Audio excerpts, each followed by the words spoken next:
to another episode of Hey Human Podcast. This is episode 243. It's with Howard Michael Gould, and I really enjoyed this conversation. He is extraordinarily funny, smart, engaging. He is a former ad writer, as in commercials. He won Clios for his work there. He's a novelist. And I just read his book, Last Looks, which is a mystery novel, and I loved it. It really was great. It's being adapted for an action thriller, so that's exciting. I think that actually comes out, well, actually, who knows when it comes out, because everything is weird in COVID world, but it's scheduled to come out this year. As a television writer, he got his start on sitcoms like FM, Home Improvement, Sunday Dinner, and a show called Cutters. And then he joined the writing staff of Sybil, and quickly became the executive producer and showrunner there. And then he was also the showrunner on the Jeff Foxworthy show. He developed and ran a show called Instant Mom, which was a huge hit and was on Nick at Night. And I went and watched some of those episodes on the pay-per-view sort of thing that you can do. And I really enjoyed it. It was quite a fun show. The acting is phenomenal. He co-wrote a screenplay for Mr. 3000, which is a sports comedy film that starred Bernie Mac and Angela Bassett. He wrote and directed the 2009 film The Six Wives of Henry LeFay. He wrote a play called Diva, which is about a one-time movie star who gets her own sitcom and proves difficult to handle. Shocking, I'm sure. I have not seen that, but it's on my list of things to see.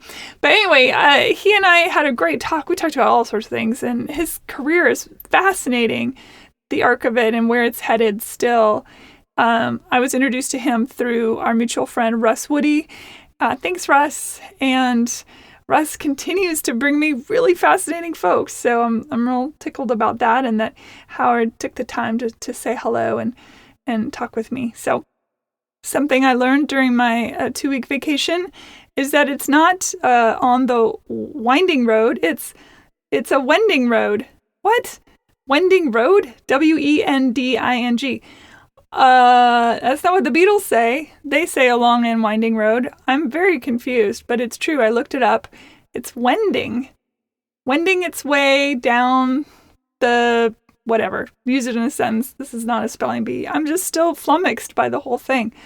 Although I don't know how it was that I know the word flummoxed, but not the word wending. But there you have it.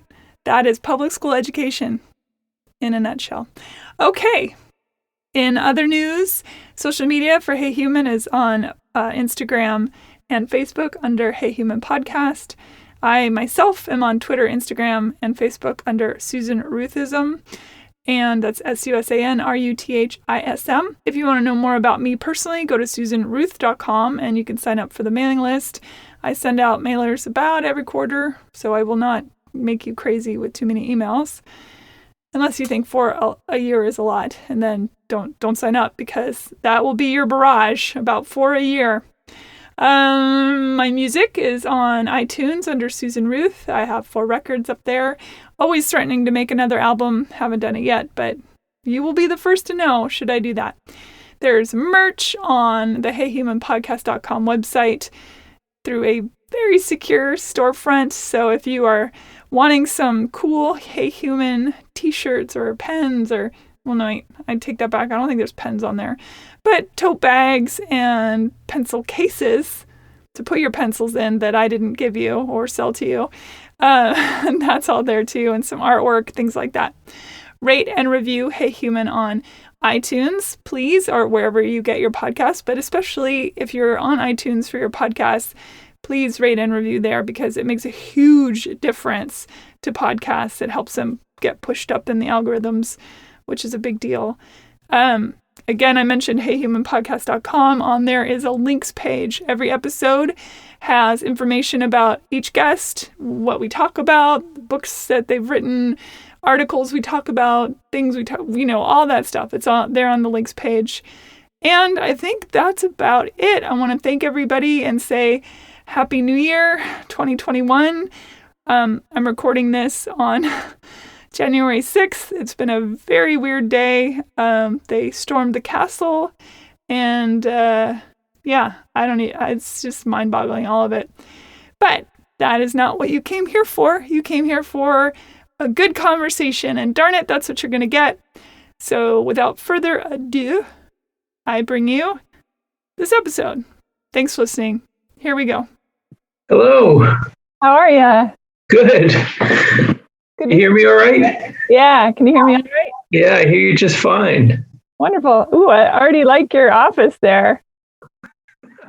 It's funny. I get these compliments on it. I never thought so much of it, except... What is that in the corner with all the faces?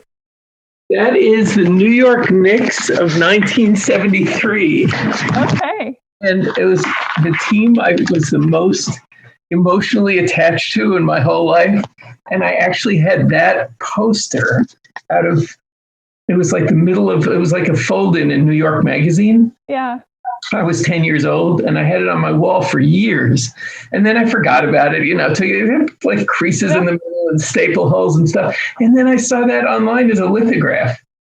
And my wife got it for me for my birthday. Aww, that's so sweet. Yeah. Aww, I love it. Well, welcome. Go ahead. Sorry. This is just going to be audio, right? Yeah, but we can see each other. But we can see each other. Yeah, that's good. Yeah. Will it be better if I use my earbuds? Will you hear me better, you think? I don't know. We can try it. Let's try it. You tell me what you like.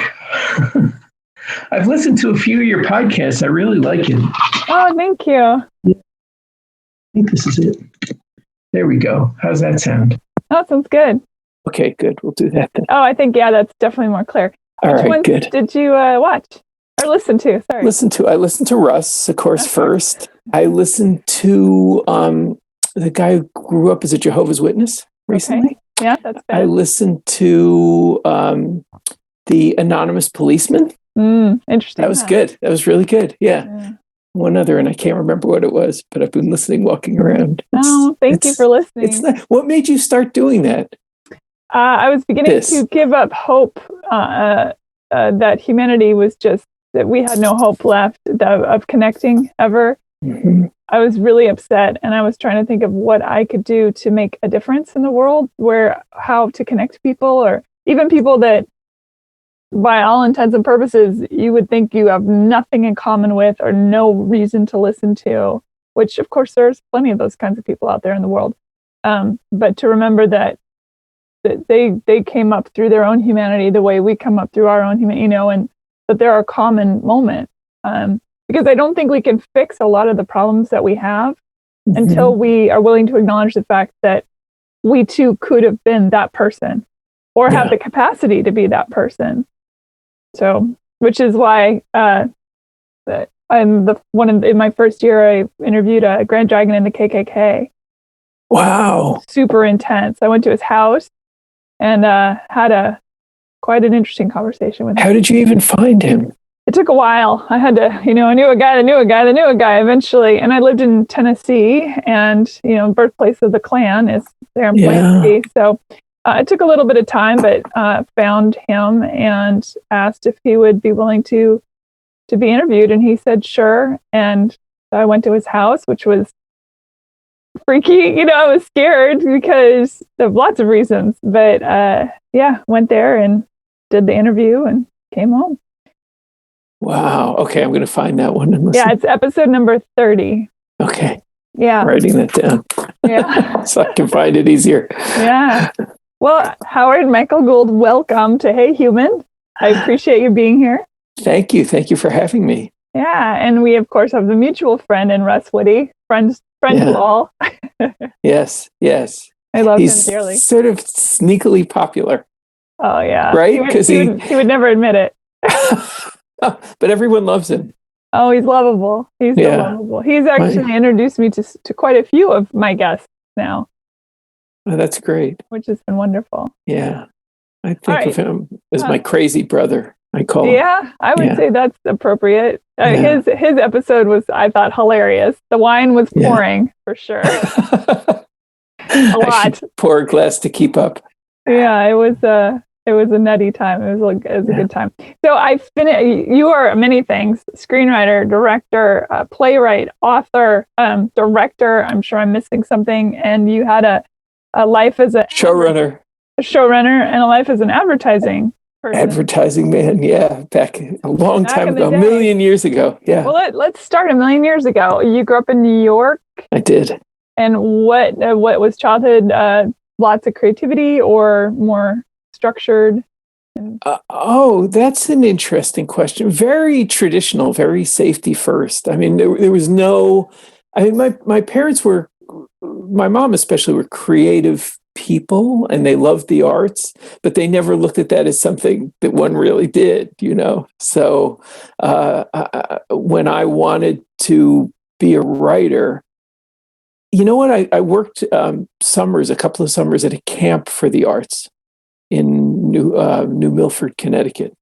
And I wrote my first play there and I got the bug and I was 17 and it was the year between high school and college. And when I decided I wanted to be a writer, to my dad, who was an accountant, I mean, they both grew up very poor, I should say. So there was sort of a grounding here, you know, like, how do you get yourself out of that? My dad became a CPA and took the brave step of starting his own firm and all of that. My mom was a teacher and she was actually offered to be the first woman principal in New York City. But she had just found out she was pregnant with me. And so she didn't do that. You had to ruin everything. Yeah, that was the first time I screwed everything up for somebody, not the last. No. But when I decided I wanted to be a writer, to my dad, that was sort of like one step up from actor, which was one step up from bum, you know? Mm-hmm, mm-hmm. And there was no support for that at all. How did you but define it ended then? up working well. I just kept doing it. And they'd sent me to, you know, I grew up, first we were in the city, in the public schools, and then in Westchester. And I went to I think of it as a very unspecial public school in Westchester County, but I got into Amherst College, which was, to me, kind of a big deal. Mm-hmm. And sort of important, especially to my dad, that he sent us to whatever the best places we could get in and wanted to go. My sister went to Yale. But here I come home the first Thanksgiving saying I want to be an English major. And we had a big fight. And my dad said, in the course of this fight, what are you going to do with that? Open an English store and sell words? That's a good question. It was bad. It was a great question. And then what was really great was, so then I backed into, we can go back over this if you want, but I backed into a job in advertising and did that for a few years. And then when I got my first episode of something out in LA, I flew out, I wrote the episode, and it went really well. And I got offered one thing after another immediately. And I had no idea like what the money was in this. I just knew it looked like fun, you know. And I called my dad and I said, 9-year callback. I said, Pops, you're not going to believe what words are going for out here. I love it. And when the time came and the accountant said that I needed to incorporate, you know, the money comes through a corporation. I don't know if people know this is a big boondoggle and it shouldn't exist, but it's how everybody does things out here. Yeah. I named my corporation the English Store. I love this. And my dad, being a CPA, was doing the taxes for the English Store in the Fantastic. end. And to his great credit, he told the story to anybody who'd listen. So, that's brilliant. I love that. Did the fact that you first went into advertising placate him a hair? Yeah, I think that says it pretty right. I mean, he was surprised. I was surprised because advertising, it's really funny to think about this now because it was 1984 when I graduated from college. And it's really weird to think about how much closer that is to the Mad Men years than it is to now. Right? It's just strange, but there's still those great big agencies, and it was Young and Rubicam. And the way it usually worked was you'd have to put together a portfolio. You'd have to really want it, just like being in show business. You had to put together a portfolio and take it around and hope somebody would give you a shot. But somebody at Young and Rubicam had this strange idea that there were probably some creative people at top schools who didn't really know what they were going to do with themselves once they graduated. and they just went to a handful of schools, and the CEO of Y&R Young and Rubicam had gone to Amherst and was a trustee. So they always went recruiting there. And without me ever writing an ad or wanting the job at all, they, on the basis of a play, gave me this job, and that was the idea, was that instead of going to college to study advertising and getting a degree and doing all that work, that they just find a few, somebody from Harvard, somebody from Amherst, somebody from a couple of schools, and throw you into like a 6-week training program.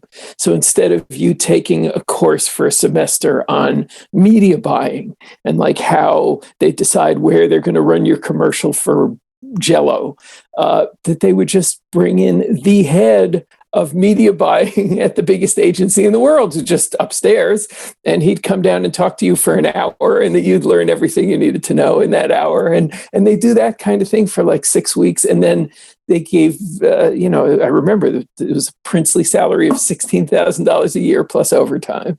Wow. And they would just give you the worst coupon ads or radio commercials or whatever. I can see that the final quiz would be like, all right, now, would you do plop fizz or plop plop fizz? And if you guessed plop plop fizz, you got the job. It was kind of like that. Yeah. It was, yeah. And I hated every minute of it, advertising. Why? You won 3 Clios. I won 3 Clios. I did for Dr. Pepper. Really? Yeah. All 3 were for Dr. Pepper? All 3 were for the first 2 were Dr. Ruth's first 2 commercials. Does she even mean anything to you? I love so Dr. young. Ruth. I love her so much. I just watched her documentary. I hear that's great. I should watch that. Yeah. It's funny. I've worked with so many famous people now, but I never had an experience like walking 2 blocks in New York City with Dr. Ruth Westheimer. Like You're so lucky. Cabs would stop and the guys would roll down the window and yell to her. She was so beloved. She's a badass too. And she was, a sniper, for God's sakes. Did you know that? Yeah. Little 4 foot nothing. I know. So she had never done any commercials. And a guy named Vic Levin, who had gone to Amherst the year before me and ended up coming out here and doing really well in Hollywood, actually himself. It was the only thing we ever worked on together. And just as they said, would you guys do a radio campaign? And just as a joke, I said, what about Dr. Ruth for Dr. Pepper? And Vic said, why not? And we wrote these commercials with people calling in with their soda problems. Like, hi, Dr. Ruth. I've been fortunate to have diet soda with many attractive women, but I always seem to finish my soda a little too quickly, and then she would give advice, That's and so good. it was all like that. And she loved it, and it was great. And it was really fun. And then they won 2 Clios, and then they got forced off the air by the National Federation for Decency. Which also made me kind of proud. Yeah, I'd be proud of that also. Yeah, that was like the moral majority years, and just they hated her, so. What you do is you open the Coca-Cola and you squeeze the strawberry gently. If it's fizzing, it's good. Yeah, it's pretty much like that. She would always ask, like, if whatever anyone asked, the first thing she'd say is, first, I have a question. Do you use ice cubes? Too many young people don't use ice cubes. It's great. She just loved it. So great. I think that was a much better Dr. Ruth. Mine was somewhere between Dr. Ruth and a Skeksis, I think. What's funny is, so my grandmother was my grandparents were from Germany. My mom was actually born in Germany and was a refugee, came over when she was 2 years old. But my grandmother, who to me had an indistinguishable accent from Dr. Ruth, thought that Dr. Ruth had the funniest accent in the world and would giggle whenever she came on the radio. Really? Yeah. But to me, they sounded the same. It was a riot. So funny. Yeah. Okay, firstly, before we move on to you, what the hell is Dr. Pepper? I've been drinking it. I don't really drink soda pop anymore, but my whole life I've had Dr. Pepper, and I can't figure out, is it a cherry flavor? Is it a caramel flavor? It's all those things. It is a mystery. Does it's anybody know what it is? No, but where did you grow up? Seattle. Oh, okay. Mostly, yeah. I started life in other countries mostly, but Seattle's where I grew up. Oh, Yeah. well, it's a very popular drink in the South, in Texas, where it's say they're headquartered in Dallas. And you know what? When you would go to meetings there in the morning, they would serve you hot Dr. Pepper like other people drink coffee. They would serve it to you hot in a coffee mug, and you had to sit there and drink it. Yeah, hot Dr. Pepper. That's one part disgusting, one part sounds pretty medicinal at the same time. So, where did this doctor get his degree, or her, for that matter? They tried not in my day, but in the early days, they tried to sell it as like half-assed medicine. They used to sell it. There was a logo of a clock that would say "Drink it at 10, 2, and 4." Oh my God! Like they're trying to get you to drink it 3 times a day. That's for health. And that didn't even have the cocaine in it that the Coca-Cola had in. I lived in the South for a long time, and for 13 years. And if you wanted a soda pop, you had to say, "I'd like a Coke," and then you'd wait for the server to say, "Do you want Coca-Cola? Do you want Sprite, or or whatever the things that they had?" Coke. Coke meant all of that. Meant all the soda pop. Oh, that's interesting. Yeah. I never knew that one. And it's the first place I ever went to that had a cake made out of soda pop. They would make cakes. I'm trying to think of it as soda pop cake. I think it was just called Coca-Cola cake, which is just basically a fluffy sugar pile, It's crazy. But anyway, so back to you. What was the play you wrote when you were 17 about? Oh, that's a great question. Nobody ever asked that. It was the first play I wrote was, I don't even remember what it was called, but it was a boy and girl teenagers having a conversation, sort of dancing on the edge of whether they were going to become a couple. But it played, I don't remember the order, it was in 3 scenes. It was the dialogue and then another actor playing what was in his mind.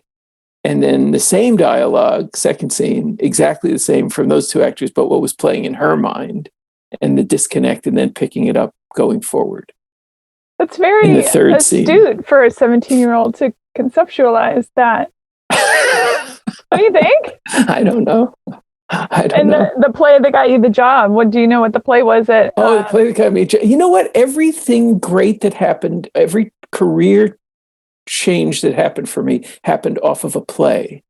Like it was a play that got me the job in advertising. It was a play that got me my TV jobs. And it was a play that moved me from TV into movies. And, just written randomly. But okay, so the first one of those was, it was about, so now I was 21 senior in college, and it was about a gastroenterologist in Westchester County who people come to believe is a Jewish gastroenterologist, who people, the synagogue comes to believe is the Messiah. Okay, I love it. I don't even remember how that worked. I don't remember why they thought that, but it had to do with synagogue politics over putting down a certain kind of driveway. And somehow in the fuss over that, somebody misreads something that happens and they come to think he's the Messiah. Fascinating. And I directed it and put it on at college. And off of that, the way the story was told to me at the meeting where they were deciding, so they narrowed it down to like a dozen of us candidates and brought us to New York all on a day, like a competitive day where we would go around from, advertising big shot to big shot and do like 15-minute interviews or half-hour interviews, each with several of them. And then all of the interviewers got together in a room and argued out which 4 of the 12 of us they were going to put in this program. And the way it was told to me was that this guy who liked me a lot just said, I'm going to open up his play and read a page at random, and read it, and people laughed and they hired me. Oh, it's fantastic. It's a job I totally didn't want. Oh, and you asked why I hated it. So I hated it. I got there, and the first thing they told us about was this new product, Advil, isn't this weird? Doesn't this sound like, to you, probably Advil's been around forever, but this was like this new thing that was about to come out in 1984, 85.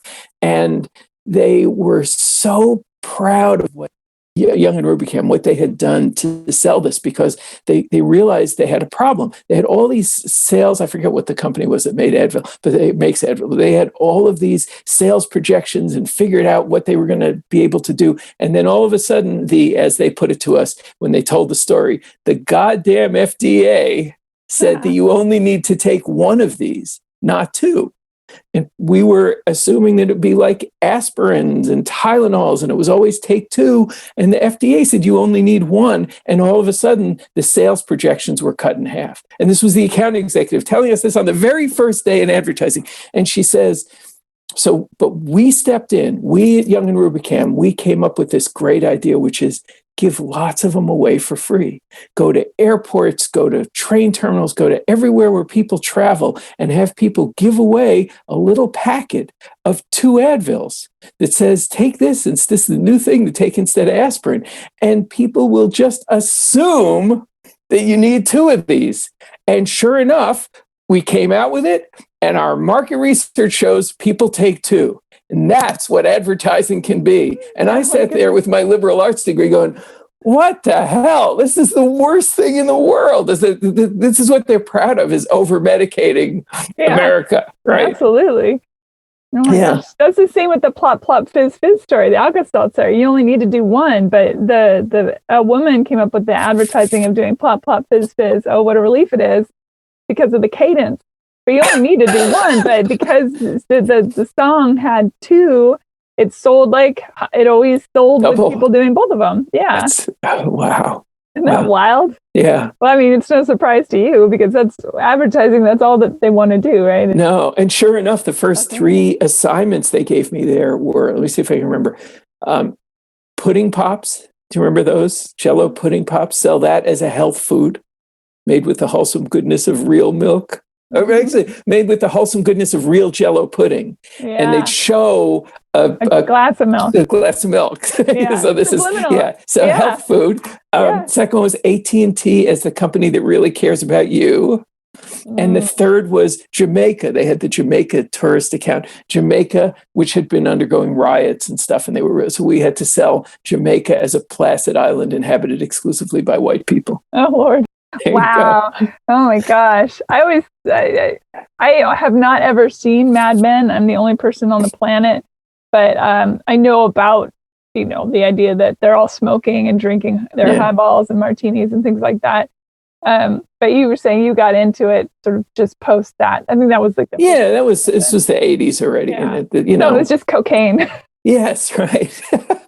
There was some of that. Yeah, I mean, not in front of me, but I can tell you the people I know. There was plenty of sexual harassment too. Oh, I'm sure. And in fact, so my wife, who I met there, who was multiply harassed, there in ways sort of common to the 80s that almost looked quaint. It wasn't anything like the worst things that we know, but that you couldn't get away with now. But we couldn't have been dating.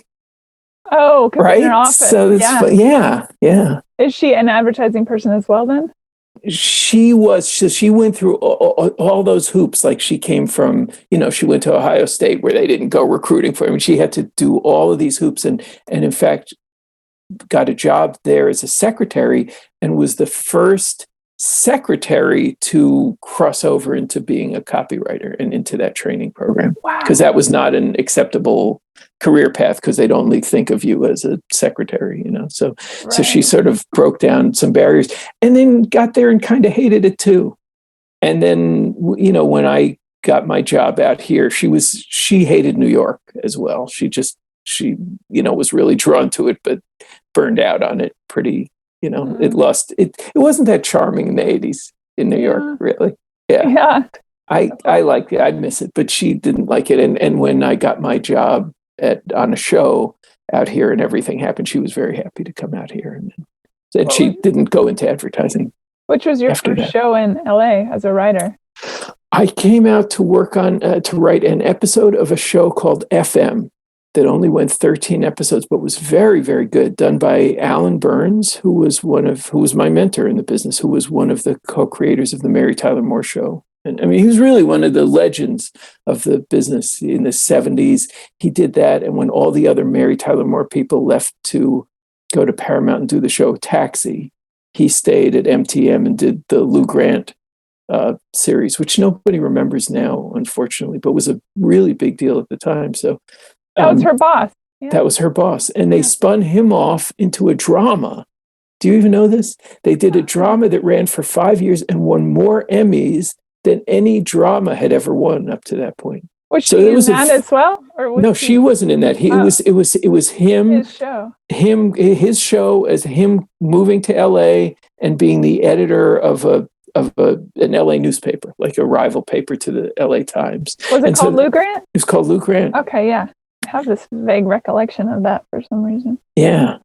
So he was a really big deal. And he gave me an episode, and he did that show with a guy named Dan Wilcox from MASH, and also Burt Metcalf from MASH. So, these were three guys who were all about twice my age. And I didn't realize what a big deal it was, because they only got ordered they did a pilot, they got an order of 4 episodes. And they said to me I could write one of them, which is a heck of a leap of faith for a guy who'd never written anything for TV before. But that was off of a different play that I had written. So there was a little interlude here between advertising and that, where I saved up my money in advertising and I quit to be a real writer. Yeah. And I was just going to live in Brooklyn and just write every day. I thought this was like the dream, and that lasted about 5 months before I got and I did a couple of plays off Broadway. Oh, cool. And and off of one of those, I got this job to come out and write one episode of this show called FM. And I ended up writing half of them. It went for 13. I wrote 6 of the remaining of the 12 after the pilot, and rewrote another one uncredited. And the show didn't go, but Alan and Burt Metcalf, who was the executive producer for most of the run of MASH, they asked me to go into business with them as a third partner, basically, to do development. Wow, that's huge. And that was like grad school. It was really a big deal. Yeah, I mean, I just couldn't believe it, when it happened. I'd say you say off Broadway. I always think, I wonder how many offs you can go. Is it like Google, where off Broadway? You click on that one, and it's just a guy in his garage, holding a mop, doing a soliloquy or something. There are only a maximum of 2 offs. Okay. And it's based on the size of the theater. Okay. Did you know that? I didn't. So, 500 in New York City, 500 seats and above is Broadway. Even if it's not on Broadway, it's called Broadway. And 100 to 499 is off Broadway, and 99 or fewer is off. And actually, where I did it was at the what the heck is it called? West Bank Cafe downstairs theater bar. Louis Black? Yeah. Right? You know who that is? Yeah. He was the literary manager.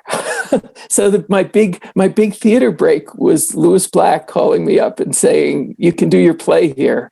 And they'd give you a time slot, and you'd have like a 3-night run, Tuesday, Wednesday, Thursday, either at 7:30 or 10, something like that. They do 2 shows a night, and you'd have either the Tuesday, Wednesday, Thursday, or Friday, Saturday, Sunday. And Lou Black would get up and do 5-10 minutes of stand-up to introduce your play. And then you did this play in this basement under the West Bank Cafe restaurant. And that was my first couple of plays. Yeah. And so the guys in LA happened to be at that show? Oh, no. Okay. So how that happened, gosh, it's like, I'm really like dusting off memory here, because this is so long ago now. I love it. It's funny though. Meets luck. It's that opportunity at the intersection of timing and having the talent, obviously. I always say to people who want to do this that it's success in Hollywood is a combination of luck, talent, and hard work. And you can only control one of the three, because talent, you got or you don't, and luck, you can't really. But so what happened, I'll tell you what happened was I made a little niche for myself in advertising, in radio. So all three of those Clios were for radio, 2 for Dr. Ruth and 1 for the campaign I came up with to replace her when we got forced off the air by the Federation for Decency. But there was at the time, radio advertising was really big in New York and LA, and funny radio commercials. We don't really have that now, but it was a big thing then. And there were a couple of places that did them. And usually what agencies would do is they'd farm it out to specialists in radio. There was a place out here, the Radio Ranch, and there was a woman named Joy Golden back in New York who used to do all this stuff. But because I could do it, the agency would give me those, and another writer who I mentioned, we worked together on the Dr. Ruth thing. But I got to know all these great voice actors. And one of them was an actress named Lynn Lipton, who had been in Second City and had been sort of an up and coming comic ingenue in TV, and then left it because of a relationship and just sort of decided she was in this very comfortable life, making a lot of money doing these radio commercials because that was very lucrative for the actors. And as that relationship was unraveling, she wanted to get back into doing this, but she didn't really know how. And she was in a TV commercial campaign for this is such a crazy story. This big store chain called Caldors, which was like a regional Walmart kind of thing that was going out of business. But she had this very popular campaign for it. And they would get all these letters saying, you guys should have a TV show. It was like a couple, and there would be some like cute little 15-second vignette. And then it was about that you needed to get light bulbs. And then they'd have a sale on light bulbs and they'd show you the light bulbs and how cheap you could buy them. And they'd get all these letters saying, you guys should have your own TV show. And it's just like just a bunch of deluded people. 3 completely deluded people got together at a mansion in Greenwich, Connecticut. Me, this actress who had asked me to write her TV show that she was going to say, and the outgoing CEO of the Caldors chain who, got his golden parachute for millions and millions of dollars as he sold his chain and thought, I'm going to go into TV. And I know this actress who's in our commercials, and she's brought this kid, he's 25 or something, who was winning Clios in advertising. And we're going to, and if you just write a great script, I'm going to go and I'm going to look Grant Tinker, the biggest people in TV, I'm going to look them in the eye and say, here's your next big show. It was insane. Looking back at it now, it was insane. But I didn't know any better. So I wrote her pilot.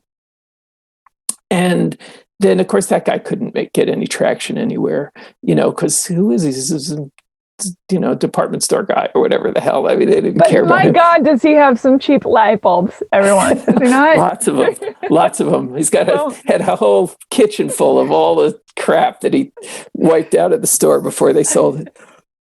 And Lynn came out and she knew 6 or 8 people, who were still quite big in the business and wanted to sort of reintroduce herself to the business with the script, and handed him, here's the script for me to be a TV star, which was also diluted, because that's just not how it works. But Alan Burns, this guy who'd done the Mary Tyler Moore Show and Lou Grant, and do you know the movie A Little Romance with Laurence Olivier? I don't think Watch that sometime. It's so delightful. And Diane Lane's first movie, she's like 14. And, this is tremendous writer and a legend in the business, sort of just at the beginning of the end of his peak, put it that way. And she gave him the script, and he called me up and said, I don't have any work for you, but this seems talented. And if the show I'm doing goes, then, maybe we'll try out with a script or something. And it didn't. But then there was a writer's strike, and I was out doing another commercial. And both Lynn and my then fiance kept saying to me, "You've got to call this guy. He called you. He's willing to talk to you. Call him." And he said to me, "I'm just sitting around the house. I'm not allowed to go to the studio because we're on strike. But if you want to come over and talk, you know." And he was lovely. He's just a prince. He really is one of the just real mensches of the business too. For somebody that talented and that successful, it's just, I didn't realize how rare that was and how lucky I was to have him as a mentor.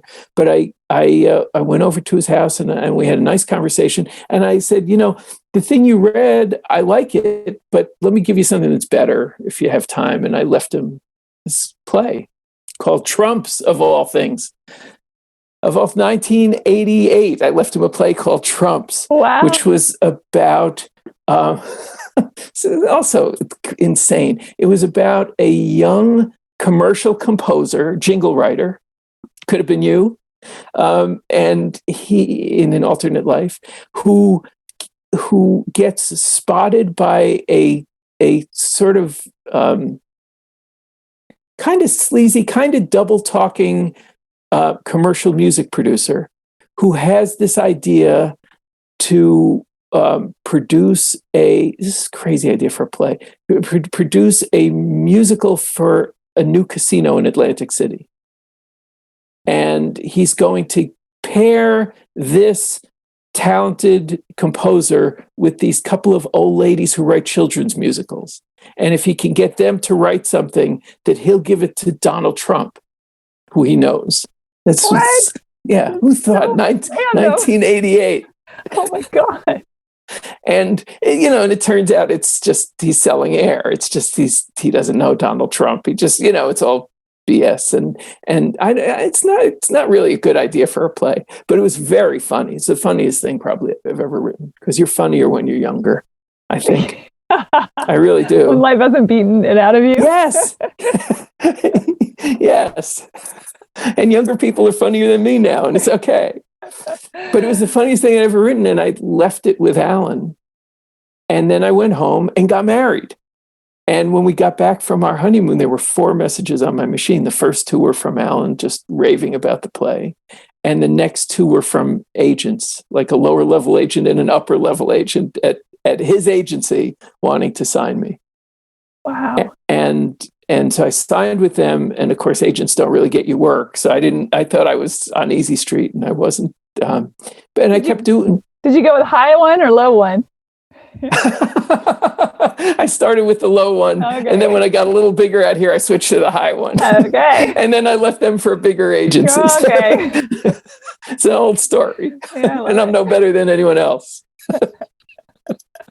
Fantastic. Was it weird trying to readjust, going from when you're writing a play, this is where you are in this little box, you know, it's between the people. It doesn't really rely on other things, right?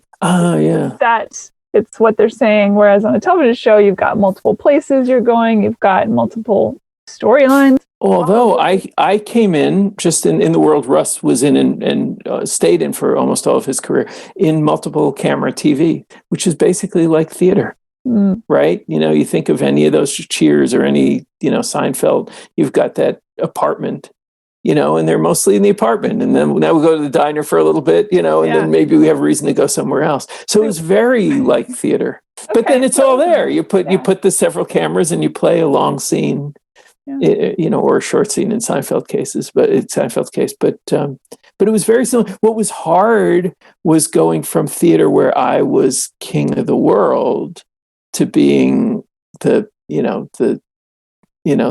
low guy on the totem pole, but also writing so many episodes, which is unusual when you're new. Mm-hmm. So when it was your episode, you know, do you know anything about the process? Did Russ talk about this at all? Like in the process of writing doing a sitcom? And I mean, yeah, we've all he talked about that a little bit on his episode, but just that group that you joined us a couple Sundays back. That stuff gets discussed a lot. And so you're sitting in a writer's room, and you know, there'll be a table you'll do a lot of rewriting as a group with the showrunner sort of being the ultimate voice. And that's before it even gets read by the actors. Then you'll do a table read, and then you'll do another rewrite. Then you'll do a run through and do another rewrite and another run through and another rewrite, one day after another.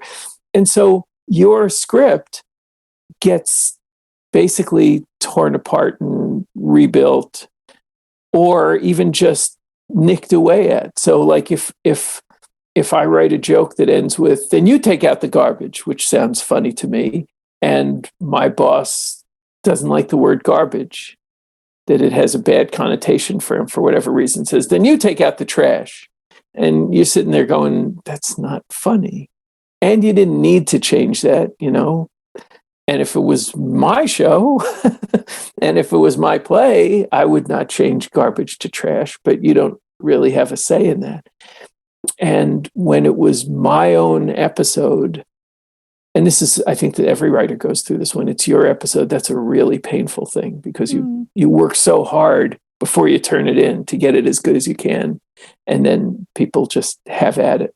Mm-hmm. And because I was doing so well that I was writing every other episode, every other week was my turn in the barrel again for this. And that was emotionally tough. Do they still, but you still get that written by you, even though it's a village. Yeah. That's interesting. Yeah. Huh. I guess I never really thought about that in a room, there's going to be a whole bunch of people adding to it. And then that's like when, as a songwriter, when I get in a room with an artist who probably doesn't know how to write a song, and my co-writer and I sit there and do all the work. And then they say like, I don't want to say garbage, I want to say trash. And then they get their name on it, so it's a different thing. That is a different thing. Yeah. Is that common? I know that's common. I'm asking, but I know that's Yeah. It's pretty common. Yeah. In TV, it's sort of considered bad form. I mean, there are people who do it, but it's sort of considered bad form to jam your name onto it when you're the boss on a show. Oh, so wow. Most of my career, actually, that I was in TV, I was the showrunner and head writer. And because I went off and wrote very few episodes, but I was the head of rewriting all of them. And because I learned from Alan, who was such a classy guy and never did that himself, never jammed his name in there himself, my name is on very few episodes. And so as a result, I get very little in the way of residuals, because the residuals all go to the person with written by. So you could farm something out as a freelance script to test a writer out, and it comes in and it's a disaster. And the room rewrites it, or even as I did on that first show, goes off by, somebody goes off by themselves and rewrites it, but they don't put their name on it. And, this other writer gets that residual wow, that's forever. Fascinating. Yeah. What do you think is the most common mistakes newer writers make in a writer's room, especially in comedy? Oh, that's a great question. I think sometimes you can cling to something too much. Like you think something is a better idea than the boss thinks.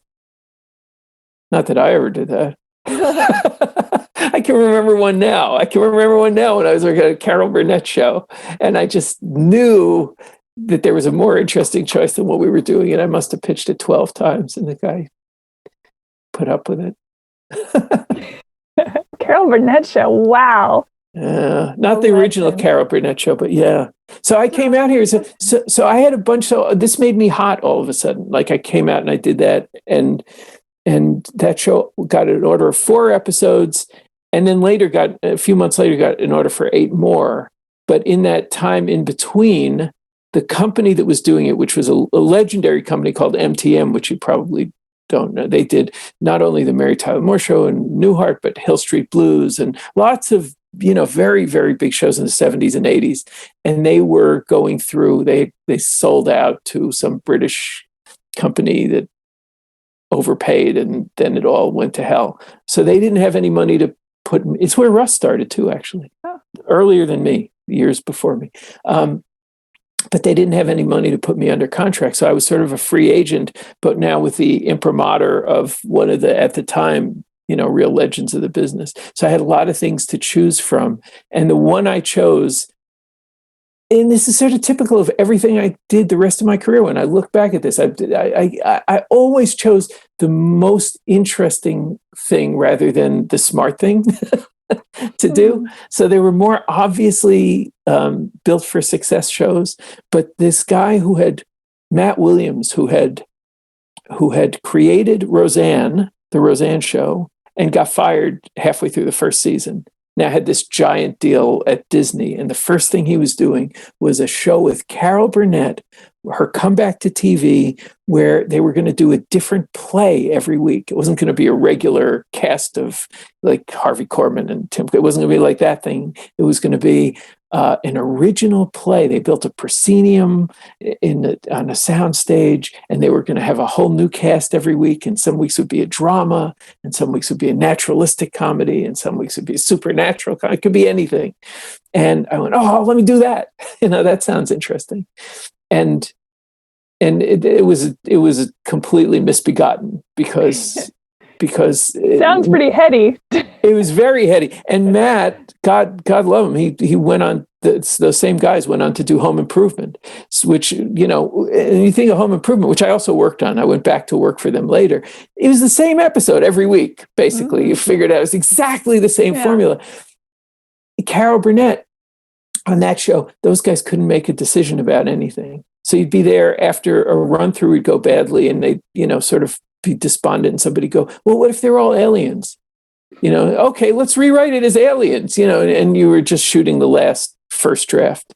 So after 2 weeks, they shut down and decided to do like a sketch show with a cast of regulars, like her old show. Yeah, which of course Cal Burnett is genius at, for sure. Yeah. I love Newhart's show. That was a great show. Best season finale of all time. Which one are you thinking of? The Bob Newhart show? Which Newhart show? Because he did. I'm thinking in Vermont? Newhart, that when he wakes up, when he I was there. The new one where he wakes up and it's Suzanne Plachette. Yeah, I was there. No way. My wife and I were just talking about that. So can I tell you something? This is as mean as I'll get on this show. This is on this podcast. Okay. It's not really mean, but Suzanne Plachette was so brilliant on the first series, right? You've seen that, right? Yeah, of course. And then Mary Fran was delightful, but not the comic talent Suzanne Plachette was. So Newhart was being shot on that lot where I was working, MTM, right? Both Newhart shows were at this company, MTM. And the standing joke in the writer's room, because there had been all of those great, like wake up in the middle of the night, with the lights going on and off scenes with Newhart and Suzanne Plachette. And there was a standing joke for years in that writer's room.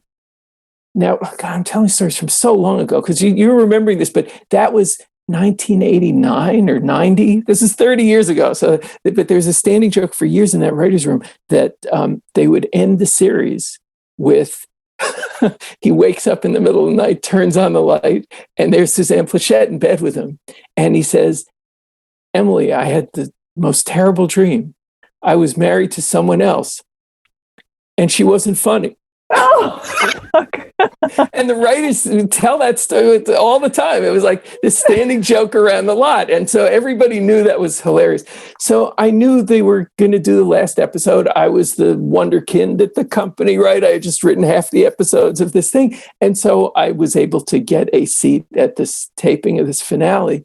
And everybody in there was like a friends and family thing. So everybody knew it.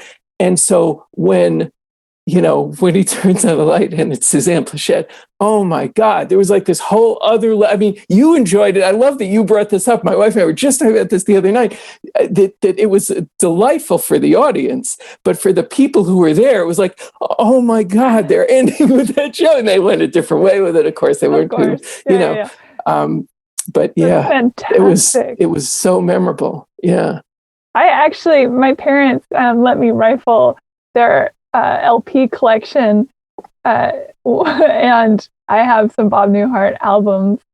They had a lot of comedy records, like old Second City records, all sorts of stuff, but they had a couple of Bob Newhart. Such a funny. Oh, brilliant. Button Down Mind. Yeah. Oh my gosh. Yeah. Just so funny. And so sly about how funny he is. Yes. His delivery, that comic timing, I think, was almost mischievous. So the first show too, the first series where he was a psychiatrist. Yeah. It's great. Didn't that the woman that played his receptionist just pass away recently? Marsha Wallace. A couple of years ago. Yeah, I think that's right. That might be right. She was great too. Yeah. Yeah. Wow. What a life. And you, so now I know that you and Russ worked on Sybil, and he, of course, has big words about Sybil show. Yeah. Did you have it was the same hard experience? Oh, well, he was my sidekick. I mean, it was very difficult, but I'm mostly grateful for the opportunity I got, because that was the first time I got to be a showrunner myself. And I took over when we were really behind the eight ball, because we had no scripts on the shelves, and the cast all tried to quit. And so they were unhappy, and we were in fourth place in the time slot. And, this bunch of writers just pulled together and sort of bailed us out. And the cast sort of appreciated what we did, and we ended up going from fourth to first in the time slot, and we won the Golden Globe that year. That was, and I was with Russ that night of the Golden Globes. That was the drunkest I've ever been in my entire life, I'll tell you. With Russ, it's not a surprise. Yeah. Love him so much. Yes, but he drove that along. And speaking of recently passed away, there was a moment where he had just written an episode where we needed a cameo at the end, that we were having trouble finding somebody great. And the Golden Globes is great because it's all movie stars. Like, TV is just a little pocket of it, and like hardly any of you can even go. But you're in a room with, and so I see Sean Connery across the room, and I say to Russ, "I'll give you $20 if you ask Sean Connery to do the cameo at the end of the Sybil episode." And God bless Russ, I turn around 2 minutes later, he's there talking to Sean Connery. Hell yeah, he comes back and he said no. I gave him $20 anyway. And we got Kenny Rogers, who also died this year. Oh, yeah. God, everyone. Yeah. Well, anyway, 2020, huh? Yeah. I'm curious how Instant Mom, did you come up with the concept for that show? No.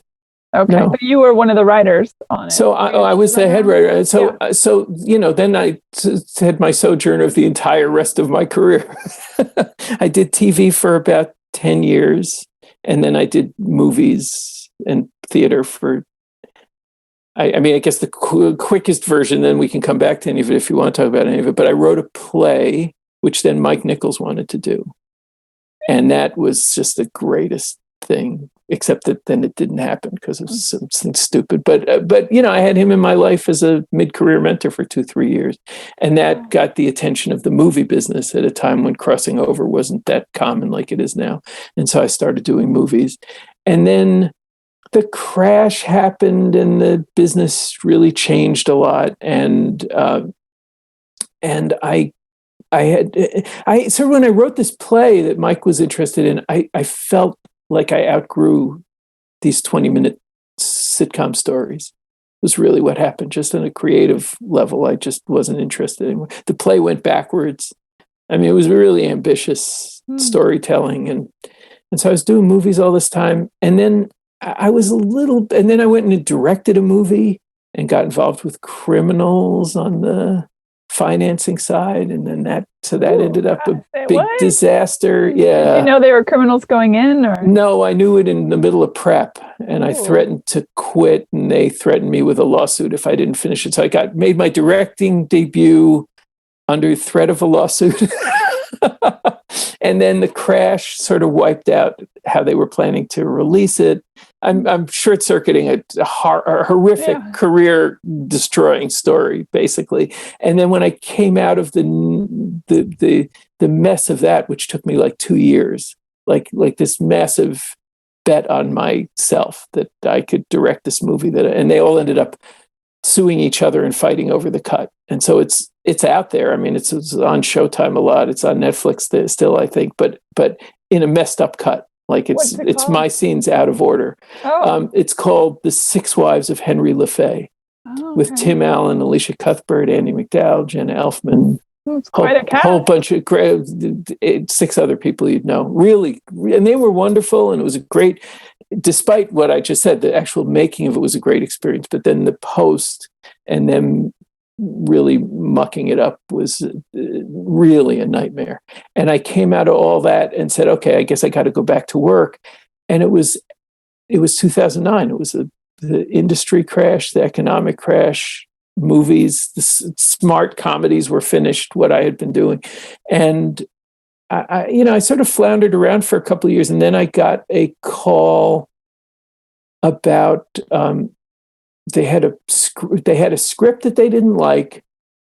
Nick at Night, right, which does all the reruns, was looking to emulate what TV Land had done. So the sister network on Viacom, TV Land had these, starting with Hot in Cleveland, this thing of sort of resuscitating the careers of former sitcom stars in traditional 80s, 90s style sitcoms. Mm-hmm. And Hot in Cleveland was a great success for them. And then they did another 3, 4, 5, sort of descending success. But Nick at Night said we should be doing the same, but with family-oriented shows, so that it could, play for, the parent and kid audience, but they were showing Friends and Home Improvement and stuff like that at night, and they could own them and they'd be part of that. So they were trying to start that up, and they had a script that they didn't love. They had a strange work situation where they didn't have a showrunner, but they had a star in Tia Mowry from Sister Sister. Mm-hmm. And she's a twin, is she not? She's a twin. Yeah. Yes, that show was the two twins, and she had sort of, got her career going as a solo act. She was on something called The Game, and now wanted to come back to multicam. And so they needed me to rewrite and produce the pilot. And it felt creatively like this was going to be a big step backwards. And so I really dragged my feet about taking it. And my wife said, you'll make it fun. You'll find a way to make it fun. And it turned out to be the most fun thing I ever did in the business. And one of the things that I did was I got people like Russ. I had just had lunch with Russ like 3 weeks before. And he said, I'm done. I'm not doing any more TV. I don't need to, and I don't like it, and I get the job, and of course the first call, I said, Russ, you're coming back, and he's like, I don't want to do this. I said, you'll do it for me. I said, but whatever you want. You want to come for just prep, and this was his dream job. Was like you do like 8 weeks of figuring out what the show's going to be and writing the first 6, 8, 10 scripts, getting them all launched. And Russ hates production. He loves the sitting in the writer's room and figuring it out. He loves going off and writing scripts. I said, come do 8 weeks and go away, but help me start all the stories, get it going. And he did, and it was great. And so that was a big thing I did, was I got like these great, great people who didn't really want to do it anymore, who'd come back, for a price, including myself. But they knew that with me, like the show, it would be fun. It would be good, and I wouldn't abuse them. In the way writers get abused. Is writing a script like that for where children are part of it? Does that change how you look at things? I mean, obviously it changes, I suppose, where you take the humor in some cases, but overall, does it change anything for you? I sort of here's the other thing that was cool is that when I had been in sitcoms before, even though sometimes I was writing shows about people with kids, I didn't really have kids, or I had babies, and I hadn't been through parenting yet. And so there was this wealth of stuff that, there was no real great place for.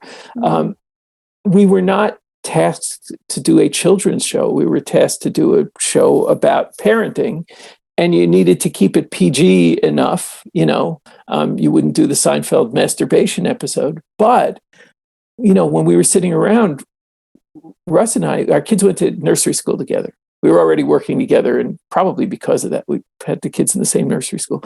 And there was a little quirk about it that we both found hilarious, which was that they would have a class bunny, and everybody would take a turn taking them home for the weekend, and it would live in the room. So everybody knew the bunny.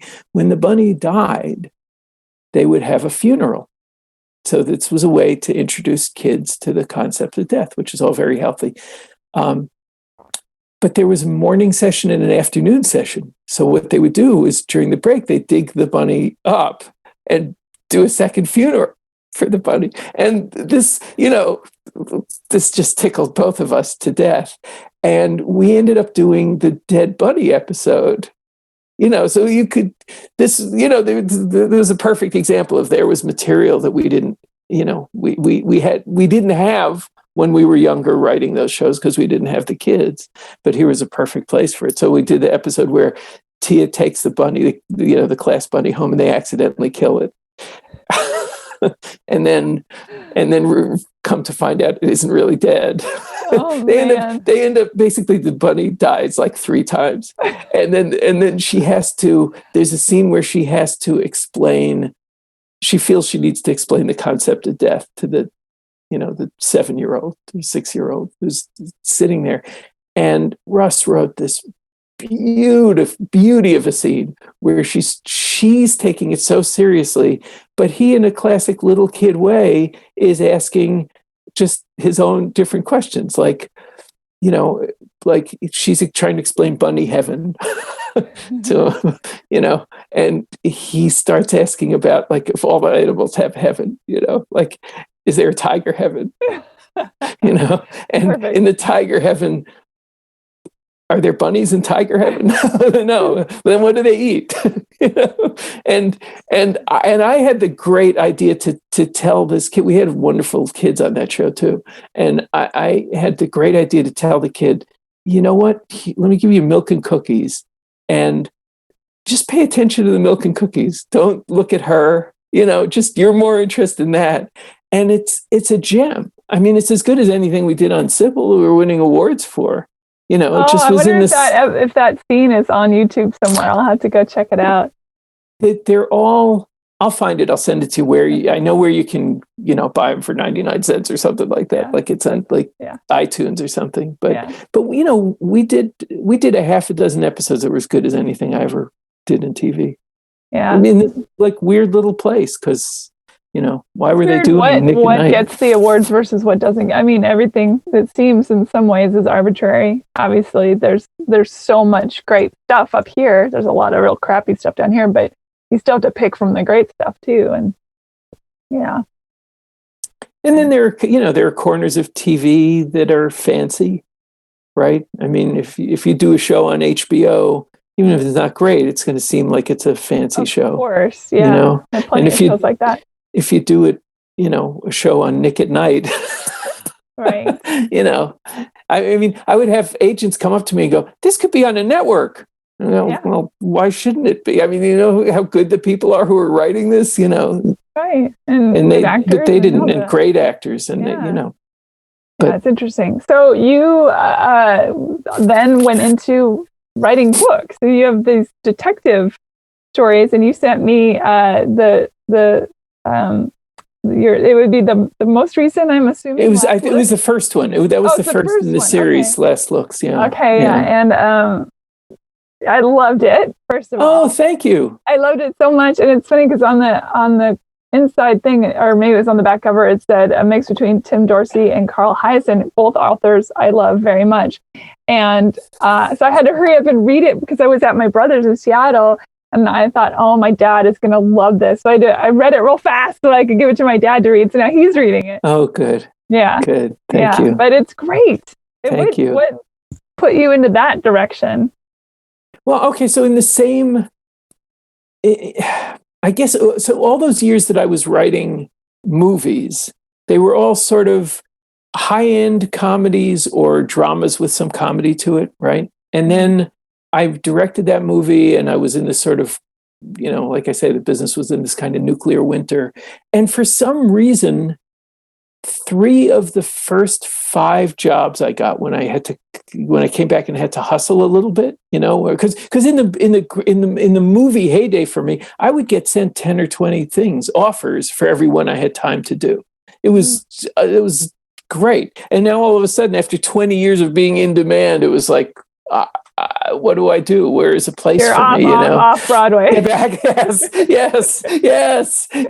I would now. It's off Ventura Boulevard is where I was, and that was rough. That third off in Ventura Boulevard was really rough. But I guess the first one was, so because the movies were dying too. So now these big movie producers all of a sudden didn't have their careers either in the same way. So, and they wanted to get into TV, which was booming. I had made the big step to go away from TV and go to the big screen and spent 10 years doing that, only to find that dried up. And now everybody was rushing back to TV, except I hardly knew anybody in that business anymore.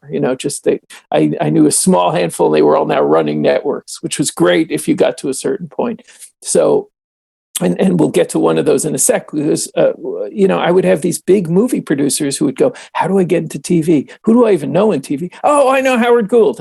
And they'd call me with an idea, which means, would you spend 2 months working something up and then come have a meeting with me, and then we'll go see if we can sell it? So it's putting all the work on you. So I was always hot enough to get a lot of those calls. That's not a job offer, actually. That's like, just, would you do some free work and then get something else? But one really smart producer, Oscar-winning major producer, calls me up and says, with a 5% of an idea, he says to me, what would it look like if you and I did a TV show about a woman detective?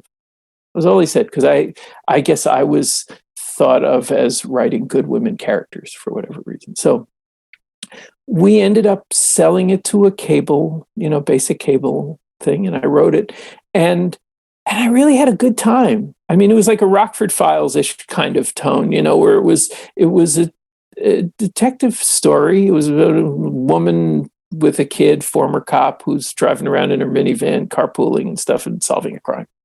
And I liked that I could write a story with a little more meat than back when I was doing the sitcom things. This was before Instant Mom, by the way. This was between my flamed out movie and coming back and doing Instant Mom. And I thought, okay, this is great because I can do some comedy wrapped around a real thing. So it didn't go, we ended up selling it because an executive I used to know back when I was hot was now running this small cable station, so it's channel. So they bought it. She got fired before I turned it in, and the new people said, "This is pretty low concept. This mom with the minivan, this is not a." And so I said, I consciously was thinking I'd like to do another detective, but I'd really like something that's a higher concept kind of character, because that's what I'm going to need to sell it. And did you ever hear the story of Stuff? The movie Stuff? No, it's a video. It's like a 15-minute animated video. It's about 10, 12 years old, called The Story of Stuff. It's brilliant. One of my kids gave it to me. You should check this. You would like this, I think. Okay. You should check this out. It's this delightful but unsettling little animated piece about how we're completely destroying the planet's resources in service of a planned consumerism, which has the effect of just making us more and more and more unhappy and feel like we need more and more and more stuff. And so we just deforest the planet faster and faster in service of this. And it just hit me. And again, it was at the time of the crash, the economic crash, the career crash, all of this at the same time. We're living in this big house in Encino, which we were slowly filling up with unnecessary stuff, and thinking about downsizing because our kids are about to go to college, and and just living in a house that fits us better, and less economic pressure, as the business was so uncertain. And somehow this just hit me to where I was watching this like 3 times a day. I just got obsessed with The Story of Stuff. And I started thinking, well, what about it? And I started getting rid of my stuff because I knew we were going to want to move. And I realized I got rid of half of what I owned like that. I had no problem getting rid of it. Did you get down to 100? No. So to share with the people here. So there is a thing, as I started researching this, minimalism, where there are people who actually try to get down to 100 things. Like your shirt's a thing, your bowl is a thing, And I thought that'd be an interesting detective, because that's like what happens if somebody tries to give him a business card, then that's an issue. And I thought that there's a source of comedy. It's a really specific guy. It felt very timely. And just as I had that idea and just knew I wanted to do something with it, I get a call from this big TV producer saying, what can we do together? And he and I went out to a couple of big networks with it. We go to CBS, and they actually applauded. The pitch was so good. I never had this in my whole career. They applauded. And then 3 days later, they passed. What? And then they remade it some other way. Because they said at CBS, this was 10 years ago, they said at CBS, we do police, we don't do private eyes. No. And I thought, I know nothing about TV. And I just threw it in a drawer. And, well, on to the next thing, whatever the next job was. And then about a year and a half later, my favorite movie producer calls me and says he has a new little business to finance development of indie scripts, that he was in partnership with a successful art house kind of director and a rich woman who was bankrolling this, who had just won an Oscar, I think, for a documentary, and now wanted to get into scripted. And they said, we'd love you to write something for us. If you happen to have, we think you would be great writing a detective movie with comedy. If you have any such idea lying around, we'd love for you to do that. And I went, well, I don't have anything like that. And then like the next day I went, oh, wait a minute, what about Waldo? What about the thing I tried to pitch for CBS? So I sort of bullshitted my way through a couple of phone calls with those guys. And they don't like when I say it this way, but it's what happened. They basically gave me a creative blank check stapled to a very small actual check. But that was enough of an excuse to sit down and write this thing. And it was very, very hard, because I really wanted to write. Now that you've read it, you'll know what I mean when I say this. I really wanted to write something that behaved like a classic noir, right? But was also funny. Yeah, and it is. And so you get to that thing. So you just build it like a noir, and you get to that thing where you go, okay, now I have the scene where the three guys are going to come and beat him up and tell him to stay off the case. You've seen that 50 times. How do I make that funny? And in this case, it was the three sort of, white teenagers who wanted to be black and talk like Snoop, and all that stuff. Right. And I fought my way through a draft, and it was like 18 different tones. It just didn't feel like it. And I just did what I do. And I just kept doing pass after pass after pass until finally it worked. And I went, geez, this is really pretty good. And this producer, who I've worked with more than any producer in my career, read it and he said, this is the best thing I ever wrote. And we thought, okay, we're going to get this made. And right away, we got Owen Wilson wanted to do it, and a director. Totally see him doing that. Yeah. So we thought, off to the races. And then that fell through. And then it was a different director, and then he made me screw it up, and then he took it to rewrite himself, but then he never did any of the work. And then it was Jim Carrey, and then that didn't, he was preoccupied with something else.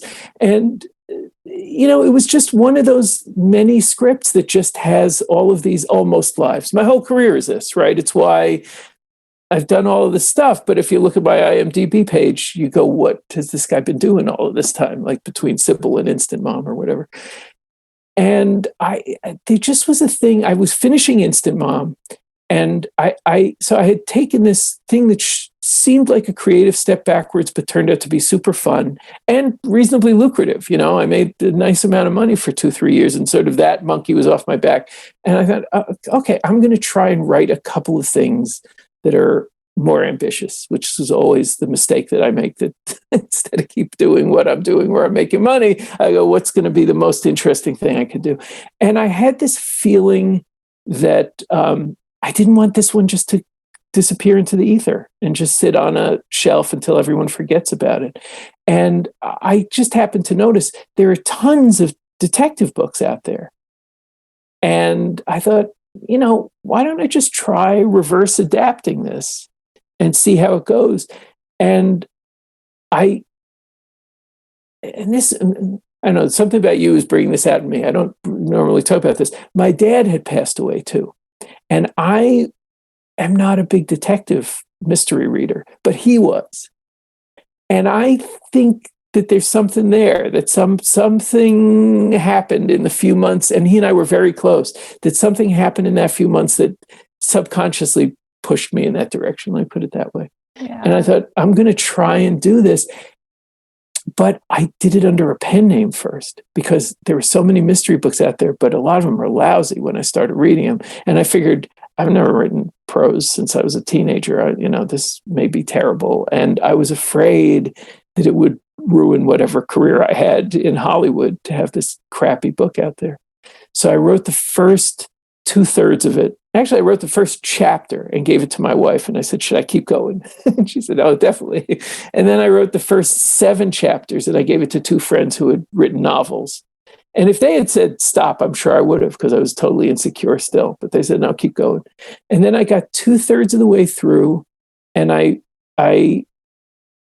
went over it till I felt it was, I would go over each chapter till it was really good. Like when I'm writing a movie script or TV script, I just blast through it as fast as I can, bad as I have to, and then keep going over it. With this, I kept doing each chapter until I thought it was as good as I could. And then I had 20 chapters or so, about 2/3 of it, and I got some job that I knew I had to set it aside. And I thought, now, though, there were new attachments to the movie. There was now an actor and there was stuff. And I thought, or maybe this was even the Jim Carrey time. And I thought, maybe off of that attachment and 2/3 of a book, maybe I could even sell it now and then get paid to finish it. And I gave it to my movie agent. I said, do you have a book department? I figured they did, WME. And he said, yeah, I have a guy I like there a lot. And a month later, I got the call you'd ever want to get. This is the head of the book department at WME saying, I've been trying to figure out who the hell you are because I don't believe this is your first book. And I figured this is a pen name or something, And he said, we're going to sell this. And probably to a big publisher. And not for a fortune, but I think somebody's going to want this. And he said, but I'd finish it first. We'll do better if you finish it. So I did, and he sold it right away. I never had anything go that easily in my entire career. But he said, I'm sending it out, and we're going to sell it in 3.5 weeks. I thought, who knows? You're going to sell something in 3.5 weeks. Great. I can imagine being a publisher reading that and thinking, what? Where did this guy come from? For sure. It was funny. It had a couple good twists. The character Waldo is hilarious. It was great. I really loved it. Oh, thank you. I read a lot, and I really enjoyed it for sure. Thank you so much. So the next one is in the same. Below the Line is in the same. Yes. Series. Yeah. So the second one is out, and we made the movie. We made the movie last year. Yeah, it ended up being Charlie Hunnam, who's wonderful, and Mel Gibson as Alistair. Oh, so really? You can see that now, right? Now I can see it actually. Wow, interesting. So for those listening, what it's about is a big Hollywood star who's a blackout drunk and belligerent, and kind of a dick at times, but also very much, and depending on his moments, and who in a blackout drunk may or may not have killed his wife. Yeah. And God bless him, Mel, and my producer and his agent, because they all sort of came up with this idea for him to do this. And his agent came to us and said, this would be perfect. And, Mel really wanted to do it. So, we made it cheap. So he had to work for less than he ever does. Now, did he go to Australia? Did he use his own accent, or did he go to English accent? He went to English accent. He did, okay. When you're just hanging out with him, he has an American accent. He doesn't actually. I somehow expected him to sound Australian. Have an Australian accent? No. I think he mostly grew up here. I think he mostly grew up close to where I did. Now my mind is blown. I had no idea. Yeah. I just figured. Split between Australia and New York. That's wild.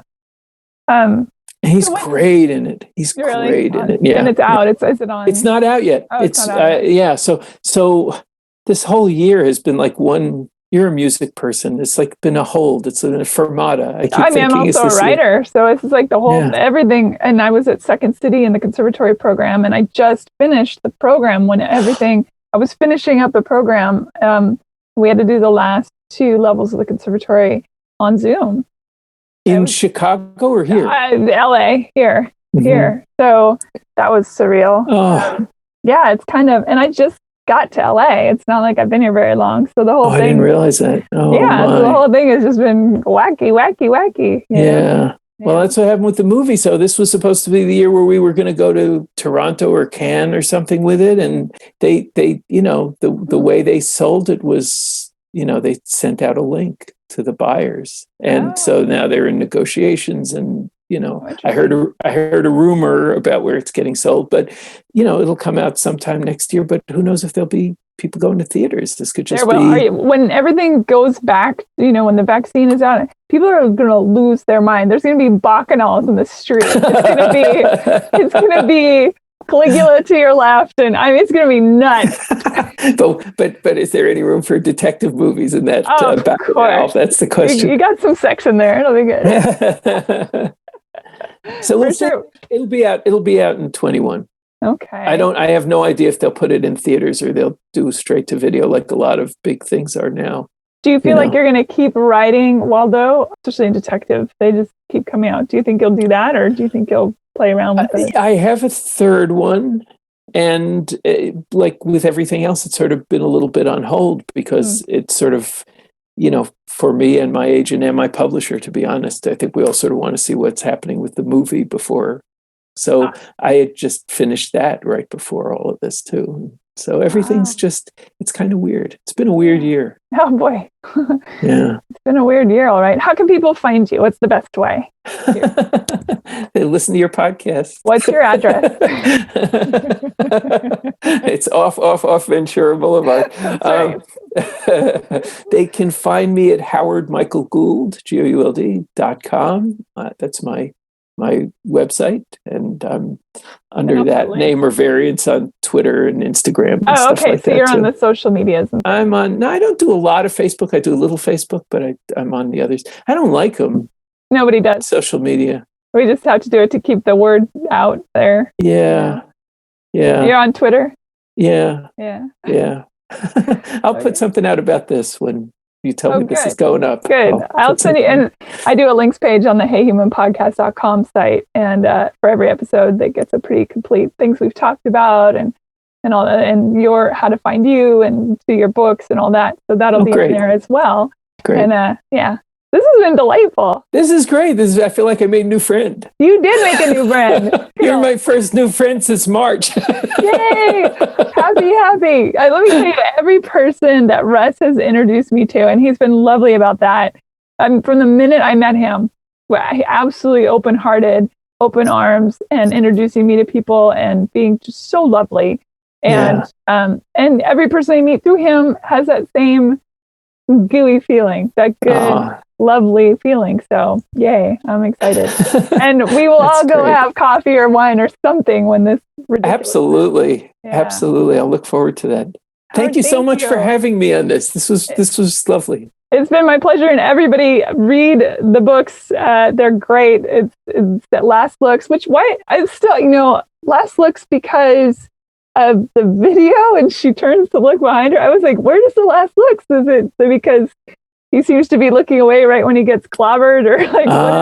You want to know something? It was originally Waldo. As a movie, it was Waldo. As a book, it was going to be Waldo's Woods. And both the publisher and ultimately the movie production company, the salespeople said, you can't take something out with Waldo in it. People are going to be confused that it's Where's Waldo or something. Yeah. So at the very last minute, Dutton said to me, we need a new title. And I wanted something that would be, you mentioned Hyacinth, and that was my favorite review. That one that says it's Hyacinth and Tim Dorsey, and then says, but they're built like Michael Connolly, which was it was like it totally got exactly what I was trying to do, right? But I wanted something that had some fun but sustainable. So it hit me movie terms.